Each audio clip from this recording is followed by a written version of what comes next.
बहुत बहुत स्वागत है सभी का हमारे यूट्यूब चैनल स्टूडेंट मीडिया में। मैं हूं राज और आप देख रहे हैं स्टूडेंट मीडिया यूट्यूब चैनल। मुख्यमंत्री कन्या उत्थान योजना स्नातक पास करने वाली छात्र हैं जिन्होंने आवेदन किया था। देखिए, जो आवेदन कर दिए थे, जिनका वेरिफिकेशन प्रोसेस पूरा कंप्लीट हो गया था, उन लोगों को कल से पैसे आना शुरू हो गए हैं। कल बहुतों को अकाउंट में जो है कि वह पैसा भेजा गया। इसमें से 19 से 22 की थी, 18 से 21 की थी।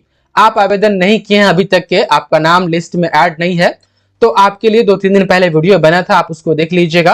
आवेदन करने के बाद ही पैसे आते हैं। ऐसे नहीं कि स्नातक की परीक्षा पास कर लिए पैसे खुद से चले आएंगे, नहीं, आपको आवेदन करना पड़ता है। सारी चीजें मैं टाइम टू टाइम बताता रहता हूं बिहार के सभी विश्वविद्यालय में पढ़ने वाली छात्राओं के लिए। अब देखिए, एक समस्या है, बहुतों का पैसा आ गया है लेकिन उनको पता ही नहीं है कि उनका पैसा आ गया है। मामला यह है कि मान लेते हैं कि आप 19 से 22 की है या 18 से 21 की है, जब डेट आया था आवेदन करने के लिए तो आपने आवेदन किया, उसमें अकाउंट नंबर दिया। जो अकाउंट नंबर आपने आवेदन करते समय दिया, इस बात की गारंटी नहीं है कि उसी जो है कि अकाउंट में वो पैसे जाएंगे। ऐसा नहीं है। सरकार ये देख रही है कि जो आपका आधार कार्ड है, जो आपका आधार नंबर है, उस आधार नंबर से कौन अकाउंट आपका लिंक है, पैसा वो अकाउंट में जा रहा है जो आधार से सीडेड है। मैंने भी एक कैंडिडेट का फॉर्म भरा था, उसका बैंक ऑफ जो है कि एक्सिस बैंक का था, उसका एक्सिस बैंक का था। मैंने उसका डिटेल्स एक्सिस बैंक वाला दिया, लेकिन पैसा उसको पता कहां आया, इंडियन पोस्ट पेमेंट बैंक में, क्योंकि इंडियन पोस्ट पेमेंट बैंक वाला आधार सीडेड था, वो एक्सिस वाला आधार सीडेड नहीं था। अब चलिए, यदि आपका भी वेरिफिकेशन प्रोसेस पूरा कंप्लीट था, subject to availability of funds बता रहा था या इन प्रोसेस बता रहा था, तो आपका पैसा आया है कि नहीं, आप किस तरीके से चेक करेंगे। डिस्क्रिप्शन में जो है कि इस वेबसाइट का लिंक है, इस पर आप क्लिक कीजिएगा। उसके बाद से ये जो स्टूडेंट सेक्शन है, देख पा रहे हैं, ये स्टूडेंट इस वाले ऑप्शन में देखिएगा तो यहाँ पर है चेक रजिस्ट्रेशन स्टेटस। इस पर जो है कि आप एक बार क्लिक कीजिएगा। क्लिक करने के बाद आपसे कहा जाएगा कि आप यूनिवर्सिटी चूज कीजिए, जिस भी यूनिवर्सिटी से आप हैं। तो यूनिवर्सिटी आप इसमें से चूज कर लेंगे जो भी आपका है। यहाँ पर आप देख सकते हैं, ये मैंने चूज कर लिया। अब यहाँ पर कहा जा रहा है कि रजिस्ट्रेशन नंबर जो है कि वह डालिए। कौन? पार्ट 3 के जो मार्कशीट पर है रजिस्ट्रेशन नंबर, वो वाली।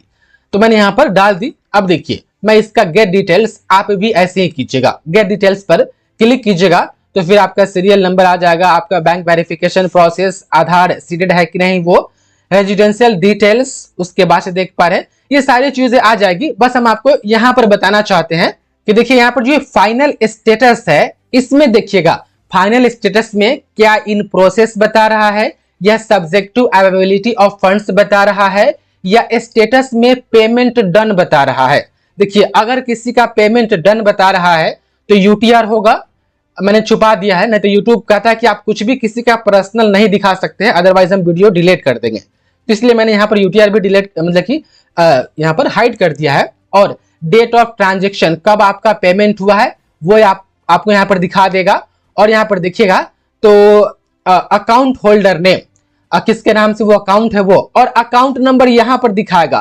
तो यहाँ पर जो अकाउंट नंबर आपका दिखाएगा उसमें वो पैसा गया होगा। और बैंक नेम देखिएगा तो इसका इंडियन पोस्ट पेमेंट बैंक है। हालांकि जब मैं इसका फॉर्म भरा था, मैं खुद फॉर्म भरा था, ये 19 से 22 की एक छात्र है, मैंने इसका फॉर्म भरा था तो एक्सिस बैंक का खाता दिया था, लेकिन इसके इंडियन पोस्ट पेमेंट बैंक में ये पैसा आया है क्योंकि एक्सिस वाला सीडेड नहीं था, Indian post payment bank seeded था। यदि आपके पास 2 या 3 अकाउंट है तो उसमें से कोई एक ही होगा सीडेड। और आप ऑनलाइन करते समय कोई भी आप जो है कि अकाउंट नंबर दीजिए, अब पैसा उसी में आ रहा है जो आपके आधार नंबर से लिंक है उसी में, तो पैसे आने शुरू हो गए हैं। अपना स्टेटस देख लीजिए और पेमेंट डन दिखा रहा है तो मतलब पेमेंट आपका आ गया होगा। बाकी आप लोग बताइए, इन प्रोसेस है या subject to availability of funds है। यदि subject to availability of funds या इन प्रोसेस है तो बस 2 से 3 दिन में आपके खाते में पैसे चले आएंगे, क्योंकि जिनका भी इन प्रोसेस था उनका कल पेमेंट जो है कि बहुतों का जो है कि कल डाला गया है। बाकी आप लोग कमेंट में बताइए, और नया आवेदन के लिए डेट जल्द आने वाला है, हम आपको इन्फॉर्म करेंगे। बहुत बहुत धन्यवाद आपका इस वीडियो को देखने के लिए।